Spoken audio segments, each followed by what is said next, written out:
بسم اللہ الرحمن الرحیم۔ السلام علیکم ناظرین کرام، انٹرنیشنل سول ایوییشن آرگنائزیشن نے بھارتی وزیر اعظم نریندر مودی کو فضائی حدود استعمال کرنے سے روکنے پر پاکستان کے خلاف دائر بھارتی درخواست مسترد کر دی ہے۔ ناظرین کرام، میڈیا ادارے فرسٹ پوسٹ کے مطابق ACAO کا کہنا ہے کہ قومی رہنماؤں کو لے جانے والی پرواز ریاستی طیارے کے زمرے میں آتی ہے اور وہ عالمی ادارے کے دائرہ اختیار میں نہیں ہے۔ ناظرین کرام، واضح رہے کہ 28 اکتوبر کو بھارتی حکومت نے پاکستان سے بھارتی وزیر اعظم کے انٹرنیشنل بزنس کانفرنس میں شرکت کے لیے سعودی عرب جانے کے لیے پاکستانی فضائی حدود استعمال کرنے کی اجازت طلب کی تھی۔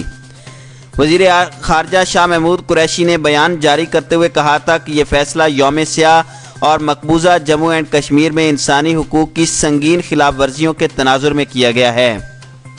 بھارت کی شکایت کے رد عمل میں ICAO کے ترجمان کا کہنا تھا کہ انٹرنیشنل سول ایوییشن کے شکاگو کنونشن کے تحت حکومتوں کے تعاون میں معاونت فراہم کرنے والے ACAO صرف شہری طیاروں کے آپریشنز پر کام کرتا ہے اور ریاست اور فوجی طیارے اس کے دائرہ اختیار میں نہیں ہیں۔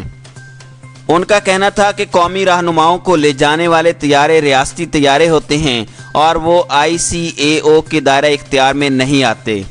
ناظرین کرام، واضح رہے کہ یہ پہلی مرتبہ نہیں کہ جب پاکستان نے بھارت کی نریندر مودی کے لیے پاکستانی فضائی حدود استعمال کرنے کی درخواست مسترد کی ہو۔ یہ درخواست ایسے موقع پر سامنے آئی جب بھارتی حکومت نے مقبوضہ کشمیر کی خصوصی آئینی حیثیت واپس لینے کا اعلان کیا تھا، جس کے تحت مقبوضہ کشمیر کو خود مختاری حاصل تھی۔ بھارت کے اس فیصلے کے بعد پاکستان اور بھارت میں کشیدگی میں اضافہ ہوا ہے۔ بھارتی حکام کی جانب سے 5 اگست کو کیے گئے اس فیصلے کے بعد سے بھارتی حکام نے مقبوضہ کشمیر میں مواصلاتی بندش اور کرفیو بھی نافذ کر رکھا ہے، جو اب تک جاری ہے۔ ناظرین کرام، اس سے پہلے وزیر اعظم پاکستان عمران خان نے بھارت کے لیے فضائی حدود مکمل طور پر بند کرنے کا اشارہ بھی دیا تھا۔ فضائی حدود بند کرنے اور بھارت کی افغانستان سے تجارت کے لیے پاکستان کی سرزمین استعمال کرنے پر مکمل عائد پابندی کرنے کی تجاویز کابینہ اجلاس میں زیر غور بھی آئی تھیں۔ ناظرین کرام، خیال رہے کہ پاکستان نے رواں سال 26 فروری کو بھارت کی جانب سے فضائی حدود کی خلاف ورزی کے بعد بھارت کے لیے فضائی حدود کو بند کر دیا تھا اور اسے 16 جولائی کو کھولا گیا تھا۔ اب 6 ماہ بعد پاکستان ایک بار پھر فضائی حدود بند کرنے پر غور کر رہا ہے۔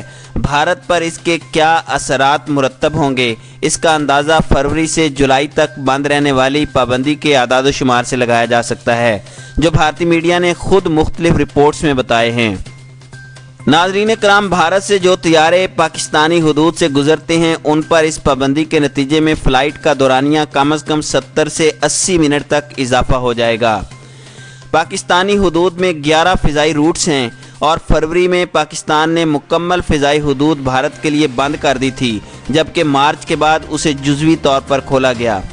اب پاکستان اگر ایسا کرتا ہے تو شمالی بھارت جیسے دہلی، لکھنؤ، جے پور، چندی گڑھ اور امرتسر سے پرواز کرنے والے طیارے زیادہ متاثر ہوں گے، کیونکہ ان کو جنوب میں گجرات یا مہاراشٹر جا کر بحیرہ عرب سے گزر کر یورپ، شمالی امریکہ یا مغربی ایشیا کا رخ کرنا ہوگا۔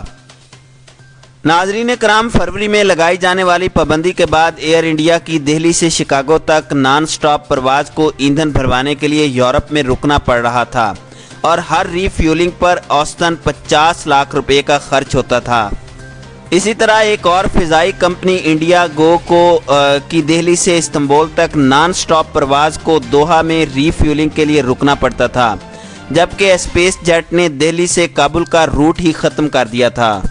ناظرین کرام، بھارتی فضائی کمپنیوں کو پاکستانی پابندی کے نتیجے میں پرواز کا دورانیہ بڑھنے اور زیادہ ایندھن جلانا پڑتا تھا، اور اس کے نتیجے میں فروری سے جولائی کے دوران ان کمپنیوں کو کم از کم 7 ارب بھارتی روپے کا نقصان ہوا اور سب سے زیادہ نقصان کا سامنا ایئر انڈیا کو کرنا پڑا۔ اسی طرح مسافروں کے لیے ٹکٹ بھی زیادہ مہنگا ہو گیا، کیونکہ کمپنیوں نے اپنا نقصان کا کافی بڑا حصہ ان کی جانب منتقل کر دیا۔